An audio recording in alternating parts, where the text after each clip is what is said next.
Salut tout le monde, bienvenue sur la chaîne Rickly Fighters. Donc on va revenir un petit peu sur cet épisode numéro 7 de Nanatsu no Taizai saison 4. Et les amis, cet épisode j'ai kiffé, voilà, je vous le dis encore une fois, j'ai kiffé. Parce que je pense que vous m'avez pas entendu, oui j'ai kiffé. Et oui, le studio Dean font du bon boulot, il faut l'admettre, il faut vraiment le souligner aussi. Parce que voilà, on se rappelle un peu de la saison 3. Mais bon, on va commencer à la mettre de côté de plus en plus de la saison 3. Car cette saison 4, en tout cas, elle fait plaisir les amis. Elle fait plaisir. Les amis, comme d'habitude, je vous invite à rejoindre notre petit Discord. Et oui, nous sommes de plus en plus nombreux et ça c'est génial. On ne pleure jamais, on rigole toujours, on en sourit et on va toujours de l'avant. Ça c'est comme ça que ça se passe sur le Discord. Et oui, alors venez nombreux les amis, car c'est convivial. Allez, que se passe-t-il dans cet épisode? Eh bien ça...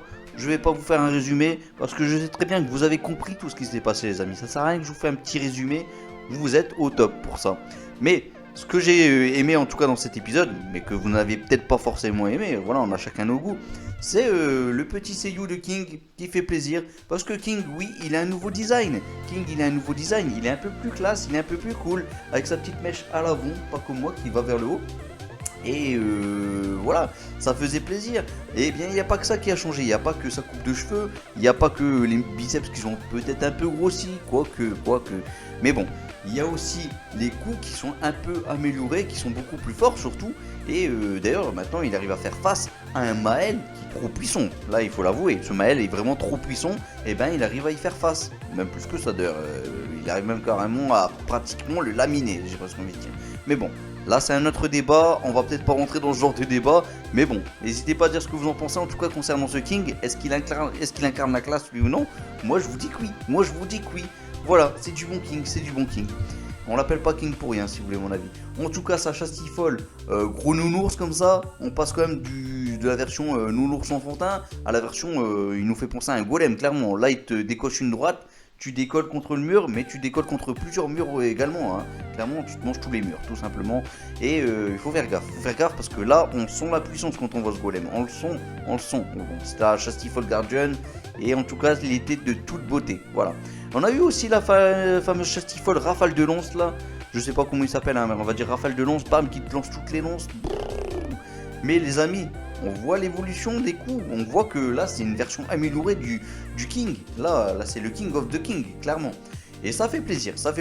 On a eu aussi le seiyuu de Mael qui a fait aussi du très beau boulot, avec cette petite voix d'ailleurs qui était en double voix, c'était somptueux les amis, ça faisait toujours plaisir à chaque fois qu'il parlait, on sentait vraiment la monstruosité de ce personnage. Et c'était bien amené, et c'était du beau boulot. Voilà, de toute façon les seiyuu ils ont fait du travail remarquable. Voilà, clairement, avec le fameux petit coup de Mael qui fait tout exploser, c'était une pure beauté les amis, oui c'était une pure beauté. Bon, on a des choses beaucoup plus belles dans d'autres animes, mais en tout cas, on va pas se plaindre de ce que nous fait le studio Dean. Ouais, on parle quand même du studio Dean les amis. Donc voilà, c'est très beau, et il faut le souligner, c'est pas mal. Alors... chose intéressante aussi dans cet épisode, c'est qu'on a eu un petit moment bonus comme ça, voilà, où on retrouve Gowther accompagné de sa petite chérie, Nadia. Oh là là les amis, ça fait pas plaisir. Voilà, un petit passage de Gowther avec Nadia. On a ressenti quand même qu'il y avait un petit peu du background quand même pour Gowther dans cet épisode, mais aussi pour Mael, et ça c'était bon. Ça franchement ça a été bien fait, ça a été bien mis en avant, et moi ça m'a fait plaisir les amis. Et en plus Mael, oui, le pauvre, ouais, il y a de quoi être désemparé. Et bien dans son subconscient, il se sent mal, il était prêt à tout abandonner. Et heureusement Gowther il est arrivé, il a utilisé invasion, les amis. Parce que là franchement, sans Gowther, le petit Mael, il aurait perdu la boule, il se serait laissé aller par les fameux commandements qui ont repris le dessus, qui étaient prêts à engloutir tout son être à Mael. Donc voilà, heureusement Gowther était là. Merci Gowther, franchement t'étais là au bon moment, quand il fallait. Et en plus de tout ça, il y a une belle petite discussion. Bon, par contre, là, c'est pas du bonus, mais ça fait quand même plaisir de voir que Mael a reconnu en Gowther la fameuse femme du vrai Gowther, c'est-à-dire Graliza. Graliza, les amis, et oui, le même visage parce que de Gowther. Tout simplement parce que Gowther, le Gowther original, a fait justement le même visage, le même portrait en tout cas à cette marionnette donc, de ce Gowther. Donc voilà, ça fait plaisir et ça lui rappellera au moins, ça lui rappelle en tout cas sa petite chérie, sa petite femme. Donc voilà les amis, chose intéressante ensuite, voilà que j'ai trouvé cool, c'est ce fameux petit sauvetage de la part de Maël, voilà, qui a repris le contrôle de lui-même. Donc voilà, ce côté un peu démoniaque, il l'a mis de côté, il l'a même carrément dissipé. Maintenant c'est le Maël complètement angélique qui est présent, et ça c'est beau. Et donc du coup, il a rattrapé la main de Gunther qui sombrait, qui décollait, qui tombait dans ces nuages qui allaient tomber sur Britannia. Ça aurait fait très mal, la chute aurait vraiment fait très mal les amis. Heureusement Maël l'a récupéré et King essayait de tout faire aussi pour le récupérer, mais en tout cas Maël était là avant lui. Et heureusement. Et en plus de tout ça les amis, là c'était intéressant, on a pu voir vraiment comment ça se passait pour le sort de réincarnation de la part de Maël. Et du coup maintenant nos amis Tarmiel, Sariel, Derrieri, Oslo, Roux qui s'appelle aussi Low, du coup tous ceux-là ont pu être réincarnés. Et ça c'est beau les amis, on sait que dans une prochaine vie, et sachant qu'on a la suite aussi du spin-off là en ce moment de Moko Shiroku no Yonkishi, on sait que voilà, il pourrait peut-être éventuellement avoir ces personnages qui puissent revenir. En tout cas, leur âme va être restaurée dans une autre entité, dans une autre forme de vie, ce sera pas forcément la même tête je pense. Mais bon voilà, avec les mêmes souvenirs, donc voilà, ça va être une bonne chose les amis, ça va être vraiment une bonne chose, voilà. Ça peut être quelque chose de développé plus tard dans Moko Shiroku no Yonkishi. Donc je le garde en mémoire et voilà, j'espère que Suzuki Nakaba ne va pas mettre ça de côté en tout cas, voilà, clairement. Ensuite, voilà, cette partie-là est finie. On en a fini pendant un petit moment, donc voilà, Jen et King vont certainement se remettre sur la route, hein, accompagnés maintenant de Maël. Et oui, de Maël, les amis, ils ont quand même Maël de leur côté. Et oui, Maël vient de rejoindre l'équipe. Et donc du coup maintenant, on retrouve donc nos amis, donc Gil Thunder qui se fait guérir par Hendrickson.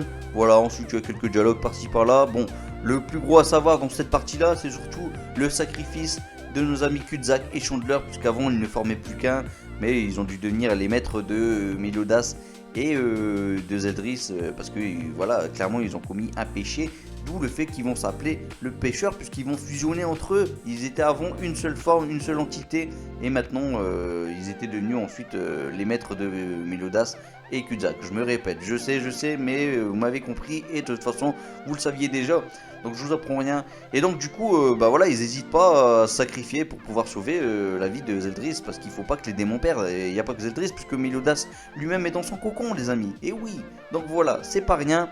Et donc du coup, on retrouve les plus beaux, les meilleurs, les plus somptueux, et ceux que j'attends le plus, les amis. C'est-à-dire Meliodas, en compagnie de Wild et en compagnie de Ban. Oui, Ban, c'est lui le best pour moi. C'est lui le best. Et donc du coup, il y en a un qui a pas froid aux yeux. Et oui, c'est pas la première fois qu'il a perdu contre le roi démon. Et du coup, il n'hésite pas à foncer tête baissée vers le roi démon. On parle bien entendu de Wild. Wild, il est prêt à tout pour pouvoir partir vers la sortie, qui se trouve pas très loin logiquement du roi démon. Voilà, c'est ce que nous avait dit en tout cas Wild il y a de cela quelques épisodes. Alors les amis, franchement, cet épisode, un épisode magique avec des belles musiques, des beaux dessins et une belle animation. Bon, on n'a pas eu non plus des moments d'animation vraiment forts. Quel moment j'ai trouvé le mieux? Bon, c'est peut-être le Big Bang, tiens, de Maël, qui était plutôt pas mal. Il y a aussi les petits coups de nounours de Shastiful Guardian de notre ami King qui sont pas mal, qui étaient pas mal.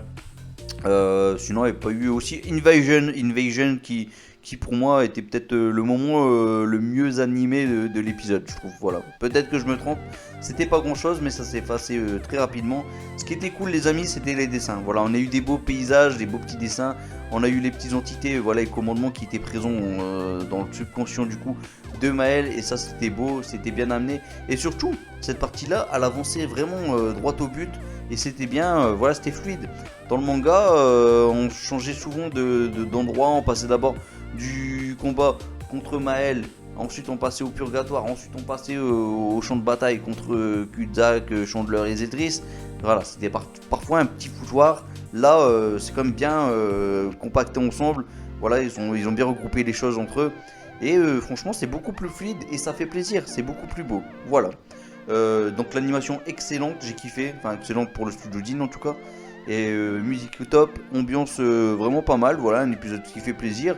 Où on retrouve voilà, un Maël un peu désemparé. Et ça, c'était beau. Voilà, qui a vu la petite référence avec le passage avec Graliza. Voilà, la petite femme du vrai du Gotheur original, ça c'était beau. Où il se rappelle quand même que lui ou même avait commis des actes qu'il fallait pas, des actes atroces, on va dire. Donc voilà, on a eu du Maël qui, quelque part, va essayer de se repentir, voilà, de se racheter. Le Gotheur, pareil, il essaye de se racheter aussi. Voilà. On a du Maël qui va quand même de l'avant malgré tous ses souvenirs qui ont été oubliés. Il se dit même que tout le monde s'en foutait un peu de lui, ce qui n'était pas le cas, parce que Tarmiel et Sariel, voilà, ils l'ont toujours considéré comme leur frère.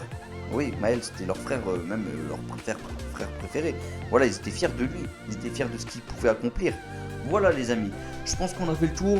Le prochain épisode s'annonce du lourd, on aura du pêcheur, en parallèle on aura aussi le combat contre le roi démon, et donc ça va être pas mal les amis, ça va être vraiment pas mal. Et je peux vous dire que ça va être vraiment top. Moi, voilà, je vous le garantis, ça va être vraiment génial. Maintenant, j'espère que l'animation sera là.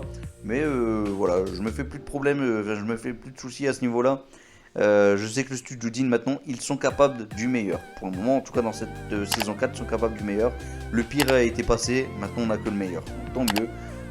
J'espère que ça va continuer comme ça en tout cas. Allez les amis, moi je vous laisse un Masenko en espérant qu'il vous guide vers la victoire. Et surtout n'oubliez pas de liker la vidéo si vous avez aimé. Le petit commentaire ça fait toujours plaisir, voilà on peut toujours discuter sur l'épisode.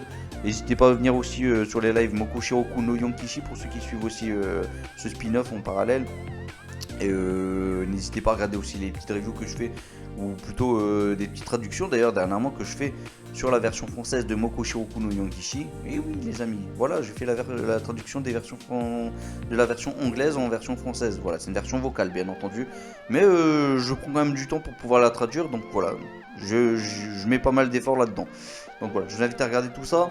Et n'hésitez pas à vous abonner aussi à la chaîne si vous avez aimé tout ça. Et puis on se retrouve en commentaire. Salut tout le monde, ciao ciao ciao, Masenko. Piou.